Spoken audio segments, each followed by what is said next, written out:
ফ্রিজে খাবার রাখার ক্ষেত্রে কয়েকটি স্পেসিফিক চেম্বার থাকে যেখানে আপনার স্পেসিফাইড টেম্পারেচার মেনটেন করা হয় যেন খাদ্যের পুষ্টিমান সর্বোচ্চ বজায় রাখা সম্ভব হয়। যেমন আপনার কুকড ফুডের জন্য আলাদা চেম্বার রয়েছে, কাঁচা শাকসবজি এবং ফলমূল রাখার জন্য আলাদা চেম্বার রয়েছে, তারপর কাঁচা মাছ মাংস আমরা ফ্রিজের আলাদা একটা অংশে রাখি।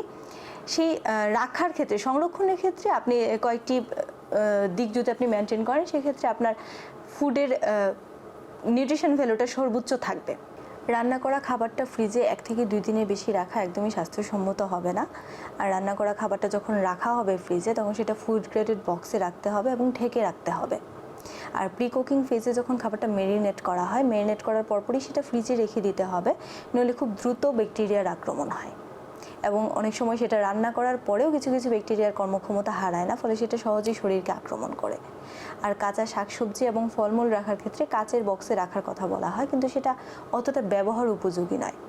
ফলে আমাদেরকে বায়ু নিরোধক ব্যাগে সেটা রাখতে হবে এবং ওভার প্যাকেজিং করা যাবে না।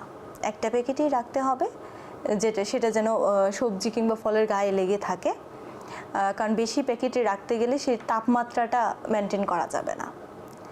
আর ক্যাপসিকাম কিংবা মাশরুম এগুলো 1 সপ্তাহ পর্যন্ত ফ্রিজে এর পুষ্টিগুণ বজায় থাকে।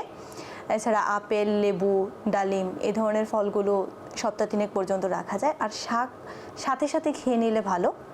আর শাকটা যদি ফ্রিজে রাখতে হয় তাহলে সেটা সেদ্ধ করে রাখলে ভালো থাকে। এছাড়া কাঁচা মাছ মাংস রাখার ক্ষেত্রে সেটা বক্সে করে রাখাটা খুবই স্বাস্থ্যসম্মত। ব্যাগে করে রাখলে নিচের দিকে যে পানিটা জমে যায় সেটা থেকে একটা ক্রস কন্টামিনেশন হওয়ার চান্স থাকে। তাই বক্সে করে কাঁচা মাছ মাংসটা ফ্রিজে রাখুন এবং রাখার সময় যদি কোনো ধরনের পানি কিংবা রক্ত লেগে থাকে সেটা মুছে রাখুন। আর যখন ফ্রিজ থেকে নামানো হবে, আপনি কাঁচা মাছ মাংসটা নামিয়ে রান্নার জন্য ব্যবহার করবেন, সেক্ষেত্রে আপনি ঠান্ডা পানির মধ্যেই সেটা ভেজান এবং একটু পরপর পানিটা পাল্টে দিন। তাতে এর পুষ্টি গুণাগুণ বজায় থাকবে এবং বিভিন্ন ধরনের ব্যাকটেরিয়ার আক্রমণটা হবে না। কারণ আপনাকে মনে রাখতে হবে যে ব্যাকটেরিয়ার আক্রমণে খাবারটা পচে যায় সেটা এবং যে ব্যাকটেরিয়ার আক্রমণে বিভিন্ন ধরনের রোগ জীবাণু হতে পারে সেই দুটো ধরনের ব্যাকটেরিয়াটা আলাদা।